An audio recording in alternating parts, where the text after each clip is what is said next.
Hello everyone, it's Margaret here with 60 and Me. Welcome to a new day of your life. I hope that you're doing well. I want to talk today about a topic that we've talked about before, but I think it's one of the most important conversations, and that is about friendship in our aging process, the value of friends. Now, I'm very blessed, but with having all of you as my friends, I consider you, my friends day to day, and I know that we're all going through the same journey, but having a personal friend or two that we can talk to, that we can lean on, that we can, confide in, is just so incredibly important on this journey of support as we go, through the aging process. Now, there's a lot of complexities in our 60s. We navigate lots of different challenges, and I think having somebody by our side that we can pick up the phone, if you can pick up a phone or send a text message to, or just connect with, is going to make it so much easier.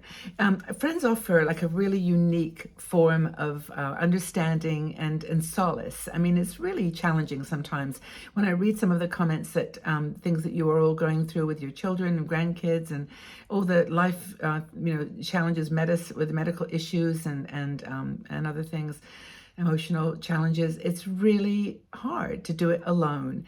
And I know several people, or not many people, often say, I don't have a single friend. And we've got lots of ideas and other articles I'd like to share with you that I'll put them in the description below about how to go out and make new friends. And the bottom line for me is that you make new friends by doing the things you love, going to the places that you love, and you will bump into those other individuals who enjoy it as well. You won't find them outside your door, you just standing there waiting for you. You have to go out the door and into the world, and you have to do stuff that you enjoy. And whether it's just simply going to the library, if you enjoy reading, or to a bookstore, or whether it's going to yoga or to a exercise class, if you enjoy that, or just to a craft, experience, you've got to make an effort. I mean, I really don't mean to be funny about it, but you just have to do it. Now, providing the friendship provides a buffer, towards the aging process. So let's break it down a little bit. So the emotional support.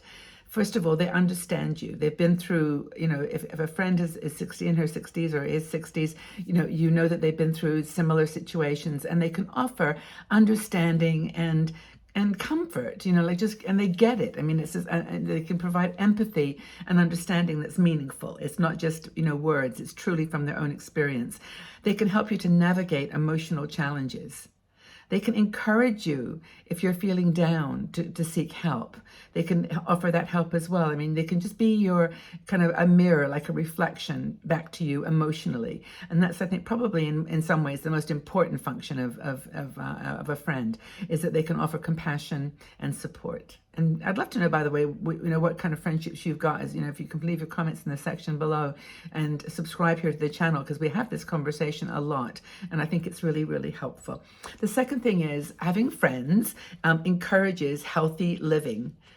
They encourage you to eat healthy. You can share recipes, you can share, experiments you've had with food, that they encourage you to do healthy living. And I think that's really almost as, as important as anything, is to get you on the path to try new things, to be aware of things that can potentially help you and even harm you if you are eating certain foods or have certain behaviors. But they're a way of being like a barometer. They support a healthy lifestyle for you. Have you found this to be the case? I mean, this, just having that person to help you think through, are you eating too much sugar? Are you eating, things that are going to damage your, given a changing health situation that you might have. They may have gone through a gallbladder operation, or they may have had a knee replacement, and they know kind of what things helped them, and they can share that with you. It can actually help reduce blood pressure, cardiovascular diseases, and also if you start to move into an area where you're becoming more forgetful, or you just are not feeling on top of your game anymore, friends can help lift you up, and they can help support you. I mean, they know no one's perfect. We're just real, just real human beings on this journey. So they can help with mobility, with strength. Let's go for a walk. Let's go down to the park. Let's go explore somewhere. Let's go for a walk around the mall. Who cares where you go or how you do it, but they can encourage you to stay healthy. And I think that's a really, really important part of friendship as you get older. Cognitive health as well. I mean, your brain health. They can engage in conversations. I think that's one of the things that I miss most here in Switzerland, which is not my native country or my native language, is that I know a little bit of German and I can speak to order coffees and, get by with things, move to safety, but I understand that. But I don't have the opportunity for in-depth emotional conversations, and I think that that's a challenge. And maybe you need to, if that's something that is on your mind, you need to maybe join a club, or to go to meetup.com, try to find someone that's doing something similar, that you like, and just join in. And that's what I've done here too. Join some Facebook groups and some meetup groups of English speaking people, and made some really good steps forward. But it's really hard, and that's so having a friend to keep you going with an enriching brain activity, an enriching conversation, I think is a really, really important thing. They could also help you with practical things, helping you with a bus journey, helping you find your way to a place where there's a meeting, or drive you there. We could drive together or go on the bus together. They can help you come up with solutions for budgeting, for how to live on a budget or a fixed income. And we've talked so much about this, and it's just been eye-opening how many of you are dealing with this. But having friends, you can do things together. And I know from my experiences that if you are afraid of something, you don't want to go to this party, you don't want to go to this concert, you don't want to do it alone, who wants to go by yourself? To go with someone else really is enriching. So on a practical level, having friends can help you solve problems, solve household problems, like if you're not working, or you got something in your house that needs repair, or you need a recipe for something, or just need some practical physical help, move the furniture, whatever. They can do that, and friendship can be really good for that kind of a thing. And by the way, one person doesn't have to be all these things to you. You can have many different friends to do different situations. And I think just generally coping with just change in your life as you get into your 60s and 70s, even just the social changes, technology. I mean, I could go down the whole list of things that have changed, healthcare, just the physical reality of movement, trains and planes and so on. It's all, made easier if you've got someone by yourself that can share those things with you. So seeking out friends is the mission I'm setting you on. How do you do it? Well, as I mentioned earlier, you open the door and you walk out of your house into the street.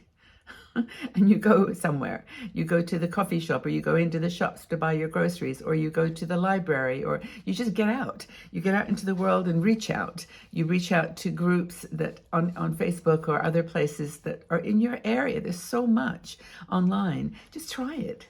You may not like it after the first time, but at least you've made an effort and you've gone out there and done something different. Find older friends. Go back to your high school groups on Facebook and other places. See if you can find friends that you knew before from your work. Go onto LinkedIn. I've been really surprised by LinkedIn recently, how it's not so much just a job searching platform anymore. It's a lot more than that, and it's really, really cool. You can find people that maybe you knew when you were working who have retired, and oh yeah, I like that person. They were really cool. We did this together, and we had that memory, and it might be a really fun thing to try to do. Join interest-based groups, writers groups, or craft groups, and try new things. And of course, nurture existing relationships. I know a lot of times we take the friends down the street or the neighbors or whatever for granted, but they're going through the same things as you. If they're an older person, and they may just want to have a cup of tea or just sit down and just share, what's been going on in their lives. And I think that nurturing existing relationships is a job. You just can't expect them to always make the first move. And I know that's a big problem. I said, well, they wanted to see me. They would call me. Well, maybe they're busy, or maybe they think the same about you. So, you've got to get out and try and make an effort. So a friendship, just to review, it gives you emotional support, cognitive support, coping with change. It gives you a practical solution to problem solving, sharing knowledge, having deep conversations, all these things. So what are you going to do? I really would like you to tell me how you're dealing with friendship in your 60s and 70s and 80s, and what you're doing to encourage new relationships or to nurturing existing ones, and how you are, just activating the search for for friendship is clearly something that's going to help you with your health, with your emotional and your physical, sort of stability and happiness. But I'd love to know your story. How have you met some friends recently? Tell us what you did and where you found them and how it all worked out. Okay, everybody. Well, thank you for being here. If you like this video, please give it a thumbs up, a like. And if you haven't joined, subscribe to this channel on YouTube. I would love you to do that. We're so close to 250,000 subscribers now. I think it's 247. And I'd love to see that number just because it shows how many women over 60 are online and talking to each other and sharing this journey. But also, if you haven't thought about Patreon, we have a great supporters group, really, really cool women. We meet in private live shows, and it's a way to meet in person, like real people, and another way to make some friends.